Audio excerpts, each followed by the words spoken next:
বাগেরহাটের রামপাল তাপবিদ্যুৎ কেন্দ্রের ৯ ভারতীয় কর্মকর্তা কর্তৃপক্ষের অনুমতি ছাড়াই দেশ ত্যাগ করেছেন।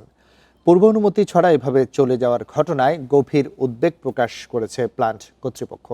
শনিবার বিকেলে বিষয়টি নিশ্চিত করেছেন তাপবিদ্যুৎ কেন্দ্রের উপমহাব্যবস্থাপক জনসংযোগ আনোয়ারুল আজিম। তিনি জানান, সকালে খাবার টেবিলে তাদের না পেয়ে খোঁজ নিয়ে জানতে পারেন তারা অনুমতি ছাড়াই ভোমরা স্থলবন্দর দিয়ে ভারতে চলে গেছেন। বিষয়টি ঊর্ধ্বতন কর্তৃপক্ষকে জানানো হয়েছে। তারা কেন এভাবে চলে গেলেন তা খতিয়ে দেখা হচ্ছে বলেও জানিয়েছেন তিনি।